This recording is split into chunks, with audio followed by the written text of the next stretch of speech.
Two-Face here, back with another reaction video. This time reacting to the invasion of Cuba, the Cuban Missile Crisis, Day 11 by Time Goes History. Sorry, itchy nose. Now, if you haven't seen my reaction to the other episodes in this series, I suggest you check them out before checking this one out.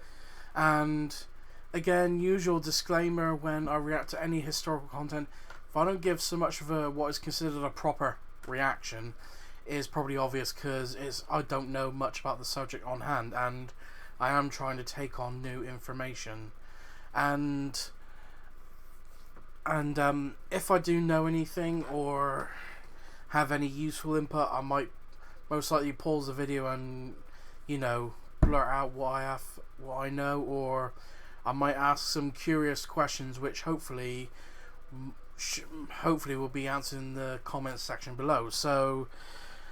So anyway, the link to the original video will be in the description down below. Please go and subscribe to Time Goes History. And let's not waste more time. Let's get this up on screen. Let's get into this.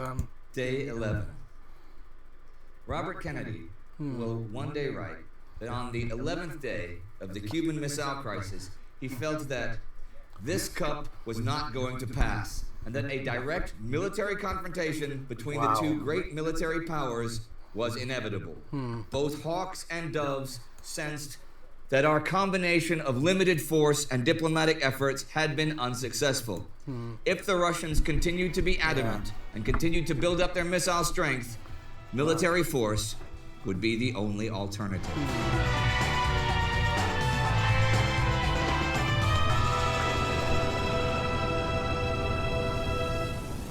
This is Time Ghost in the Cuban Missile Crisis. I'm Indy Nidell. Yesterday, American ambassador to the UN Adlai Stevenson faced off with his Soviet counterpart Valerian Zorin, made Zorin look foolish while proving to the world that the Soviets had in fact placed nuclear arms on Cuba. Soviet leader Nikita Khrushchev decided to offer the US... Which, if I remember rightly from the earlier in the series,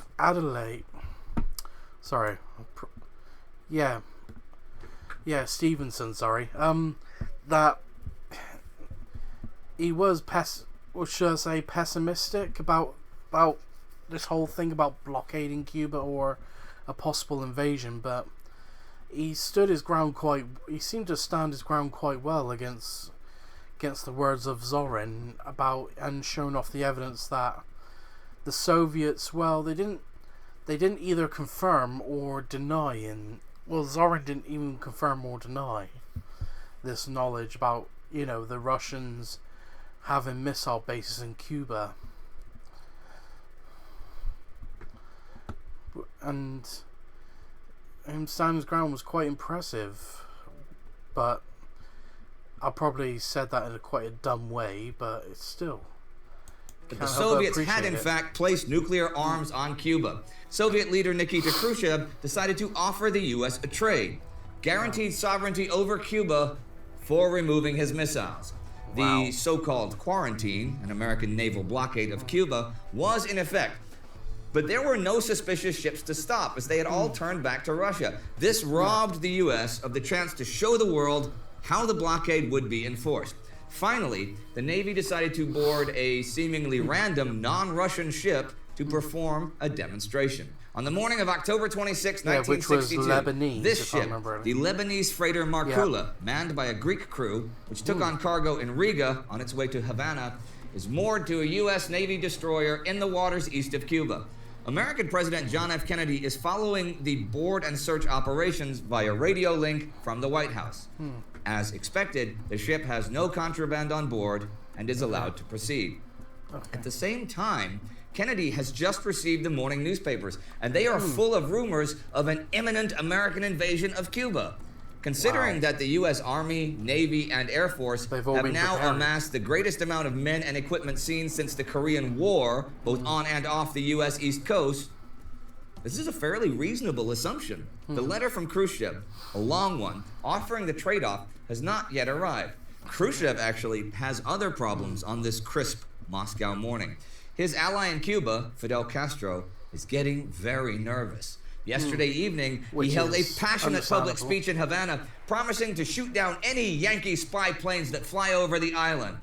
That's already not great for Khrushchev, but it gets worse when he receives Castro's Armageddon letter. It says, if the imperialists invade Cuba with the aim of occupying it, the dangers of their aggressive policy are so great that after such an invasion, the Soviet Union must never allow circumstances in which the imperialists could carry out a nuclear first strike against it.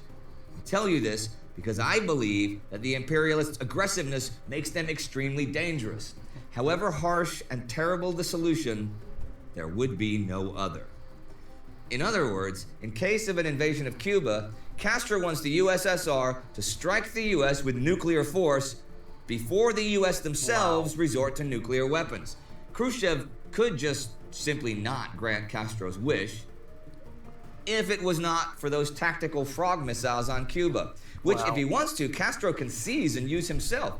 Not only could he fire at invading troops from a boat, he could get someone close enough to Florida to fire a couple at the American mainland. Needless to say, that would force both Khrushchev's and Kennedy's hands to launch a nuclear war.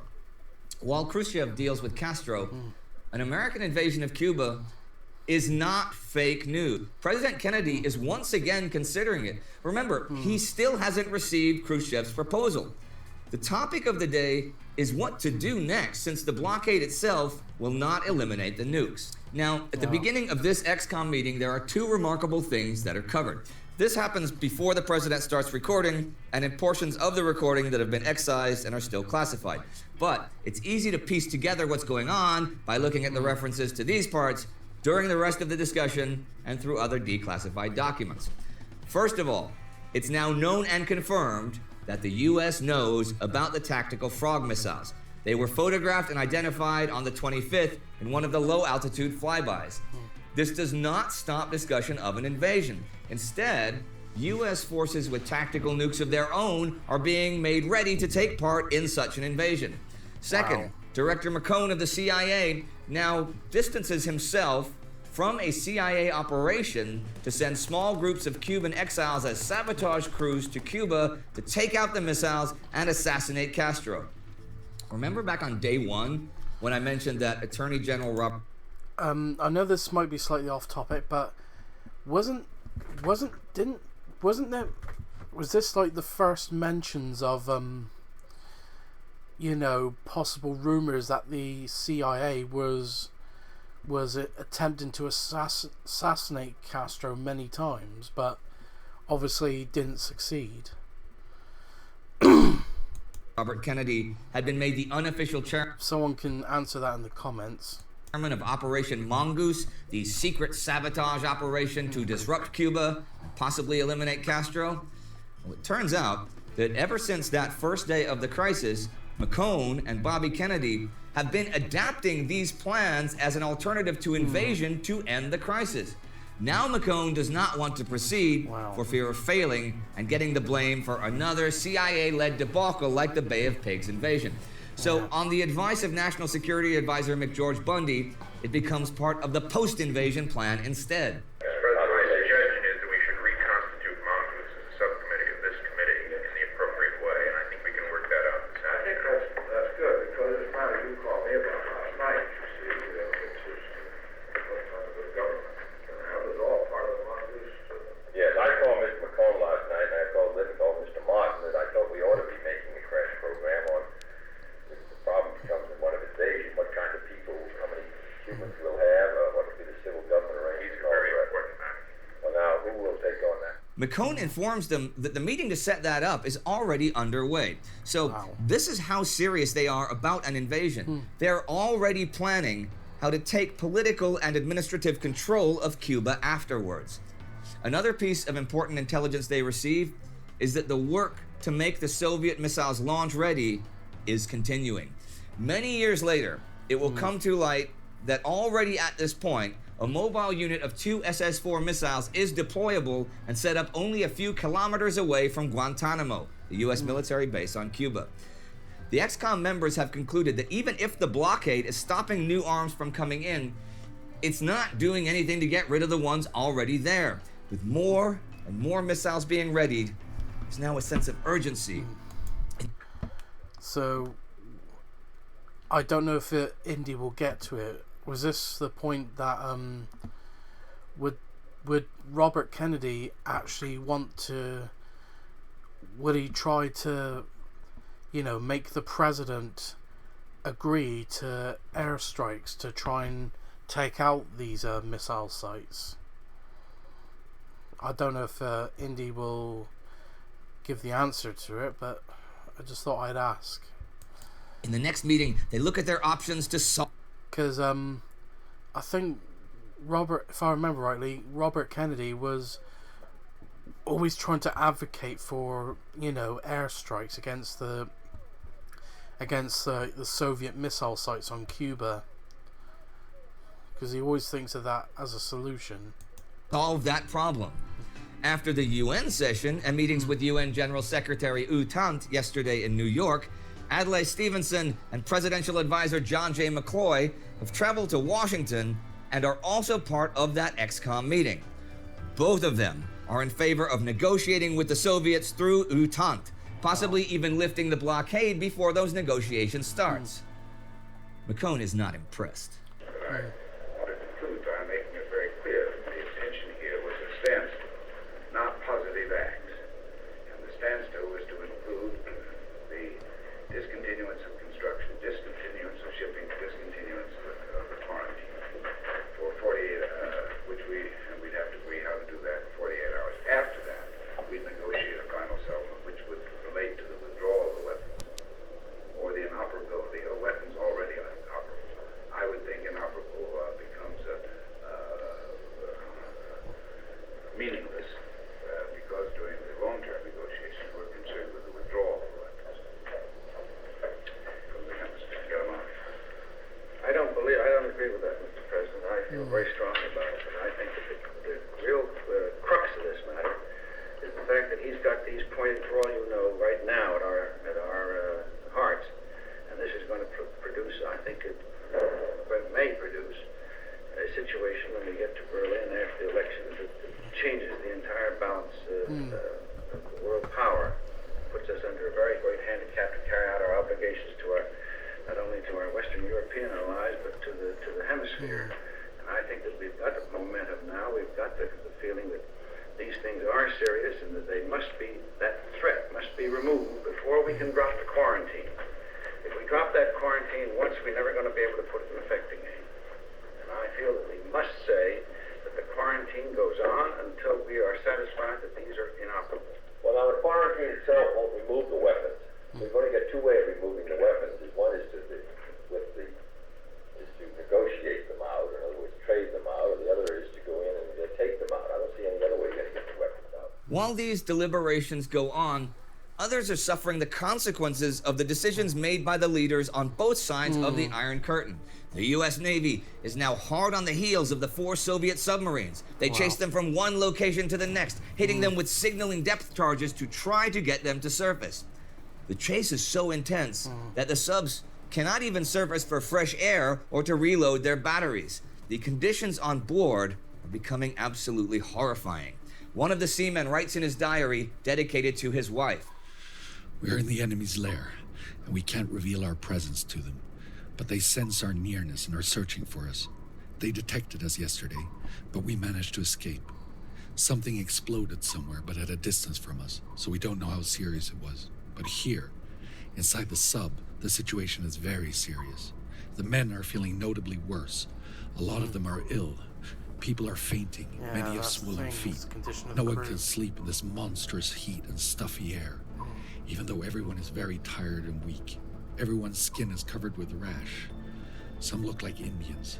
They put some antiseptic ointment, bright green in color, on their rash, and it got smeared all over their bodies because of the sweat. Today, 2 of the submarines run out of electricity and have to surface. They are allowed to recharge and are escorted back towards the USSR. The other 2, the B-36 and the B-59, are still submerged, still evading the U.S. Navy. By now, they have lost all contact with the outer world, most significantly with Central Command in Moscow. In such a scenario, they have orders to determine themselves whether or not to deploy their tactical nukes. In Washington, D.C., XCOM meets again. There's no action that, other than diplomatic, that we can take, which does not immediately get rid of these. There's only two ways to get rid of them, as I said this morning. One is the diplomatic way, which I don't think is going to be successful. The other way is, I would think, a combination of an airstrike and probably an invasion, which means that we would have to carry out both of those with the prospect that they might be fired. Now, let's be very clear about one thing here. These are plans and not actions. We should not misread this as saying that either of the two leaders want a war. As we have seen before, both are terrified of the idea. It's just that one action after the other on both sides has now led them down that path one little step at a time. It's safe to assume that the president heaves a small sigh of relief when he finally receives Khrushchev's offer this evening. That is, once he spent time reading and deciphering it, because it's long, it's rambling, and at times it's not very clear. What is crystal clear is that by now, both of them have long lost their grip on the leash that was supposed to hold back the dogs of war. Tomorrow, they will bark and bite as one insane event after the other escalates the crisis to the very brink of nuclear war. See you then on day 12. If you want to hear more from the diary of the Submariner, Spartacus has recorded it for you, and it is right here. Do not forget to subscribe, and please support our efforts financially at patreon.com or timeghost.tv so we can make more awesome history just like this. Good night, and good luck. And that'll do it. This has been another interesting video by Time Ghost History, and yeah, there's not really much I can add to this. So if you like this reaction, please like, comment and subscribe, and I'll see you